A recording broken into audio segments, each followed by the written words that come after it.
नमस्कार छात्रों, आज हम आपके लिए प्रश्नावली 1.1 लेकर आए हैं। आज हम इसके आपको क्वेश्चन कराएंगे। मैं आपसे ये कहना चाहता हूँ, इस प्रश्नावली को करने से पहले यदि आपने मेरा इससे पहले वाला वीडियो संख्या पद्धति का, नंबर सिस्टम का, जो मैंने इंट्रोडक्शन वीडियो बनाया था, अगर वो आपने नहीं देखा है तो आप प्लीज़ पहले उसको देख लीजिए, जिससे कि आपको और भी अच्छी तरह से समझ में आने लगे। आइए हम इसके पहले क्वेश्चन के ऊपर बात करते हैं। पहला क्वेश्चन में कह रहा है कि क्वेश्चन नंबर फर्स्ट, क्या शून्य एक परिमेय संख्या है? क्या इसे आप P/Q के रूप में लिख सकते हैं, जहां P और Q पूर्णांक है और Q does not equal to 0 है।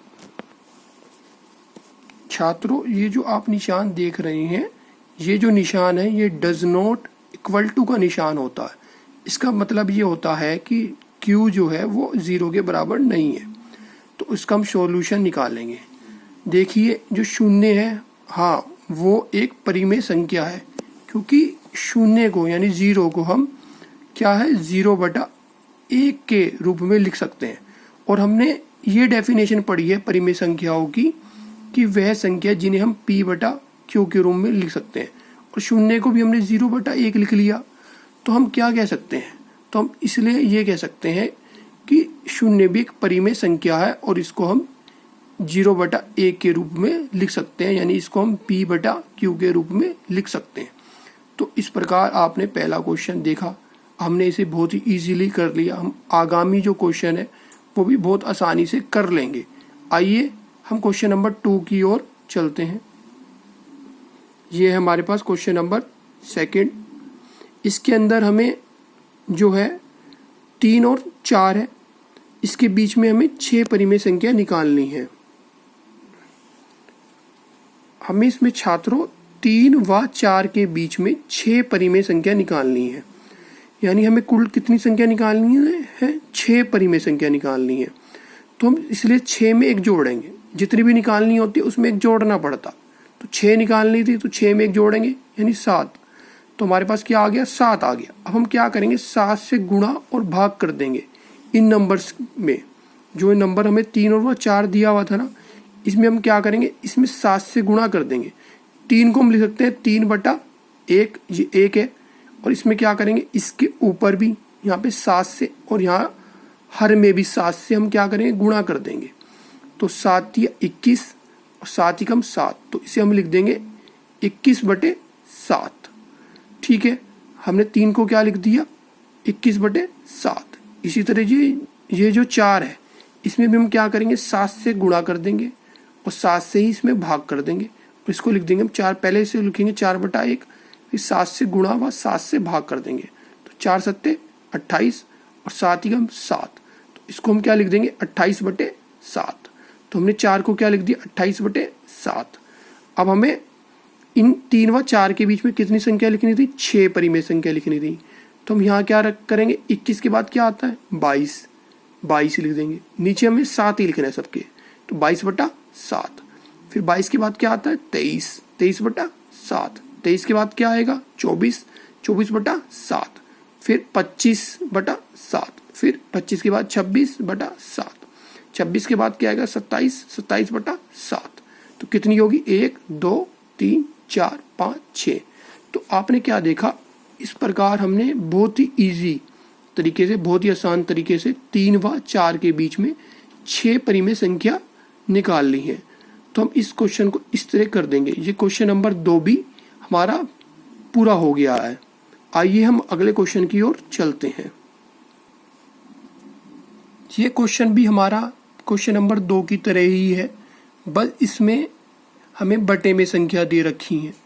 पहली संख्या है इसमें 3/5 और 4/5 दूसरी संख्या है। तो क्वेश्चन कहता है कि 3/5 और 4/5 के बीच में 5 परिमेय संख्या निकालनी है। हमें 5 परिमेय संख्या ज्ञात करनी है। कितनी करनी है? 5। तो इसका तरीका भी वही रहेगा। हमें कितनी संख्या निकालनी है? 5 निकालनी है। तो हमने क्या करा? 5 में 1 जोड़ दिया, यानी 6। तो कितना आ गया, 6 आ गया। तो हम क्या करेंगे, जो ये नंबर है, ये नंबर दिए हुए थे 3/5 और 4/5, हम इसके हर में भी, और हर ये रहा, और अंश, ये ऊपर वाले को हम बोलते हैं अंश, जो ऊपर होता है उसको बोलते हैं अंश, और जो बटे में लिखा जाता है उसे बोलते हैं हर। हम क्या करेंगे, अंश व हर दोनों में किससे गुणा करेंगे, 6 से, क्योंकि 5 संख्या निकालनी थी, 5 में हमने 1 जोड़ा तो 6 आ गया। तो हम क्या करेंगे, 6 से ऊपर या नीचे, यानी अंश व हर में गुणा कर देंगे। इसमें भी 3 में ऊपर 6 से गुणा करेंगे तो आ गया 6 तिया 18, 5 में 6 से गुणा करेंगे तो 6 पंजे 30 आ गया। इसी प्रकार 4 में 6 से गुणा करेंगे, 4 छिंग 24 और 5 छंग 30, तो ये कितना आ गया, 24/30 आ गया।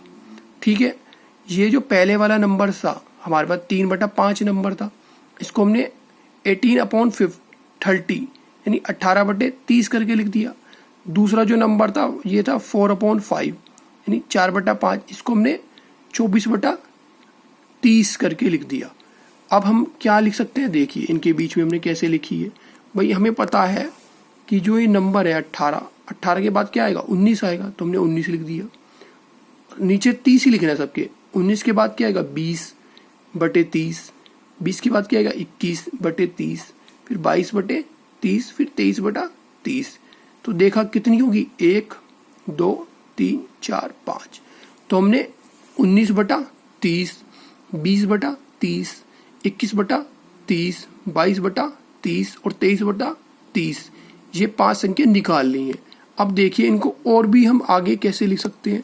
ये देखिए 19/30, इसे तो जू का तू लिख लिया क्योंकि ये आपस में नहीं कट रही है।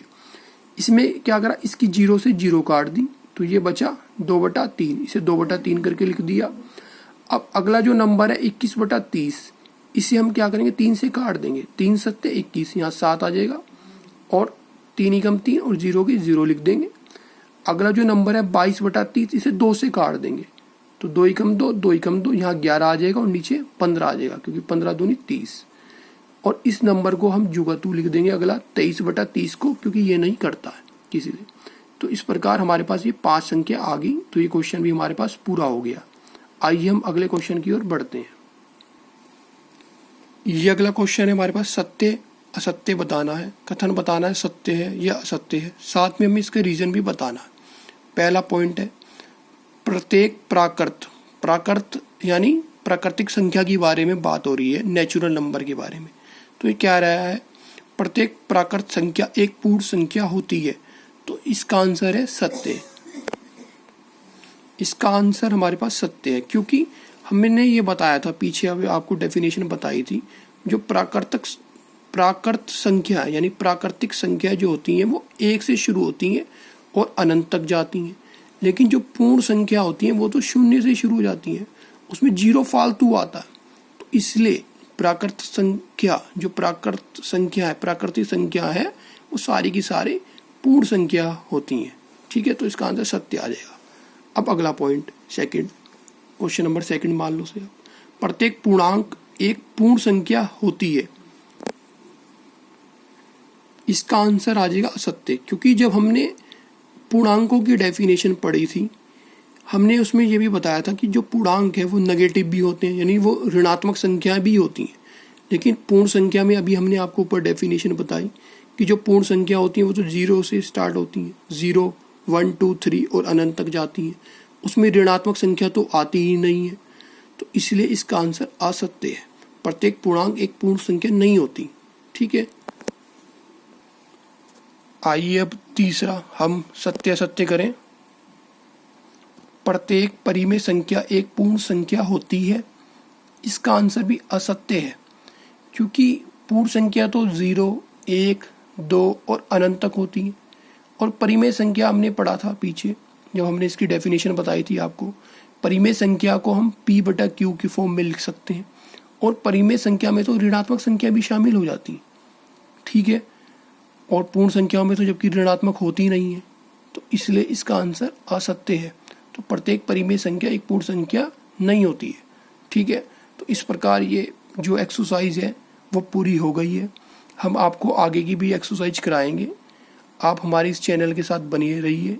आपको ये वीडियो अगर पसंद आया है तो इसको लाइक ज़रूर कीजिए, और हमारे इस चैनल को सब्सक्राइब कर लीजिए, जिससे कि आपके पास आगामी वीडियो भी आते रहें जल्दी से जल्दी और आप अपनी पढ़ाई में लगे रहें। आप इस वीडियो को देखकर अपने साथ साथ में नोट्स भी बनाते रहें, जिसको आपको बाद में पढ़ने पर कोई भी परेशानी का सामना ना करना पड़े।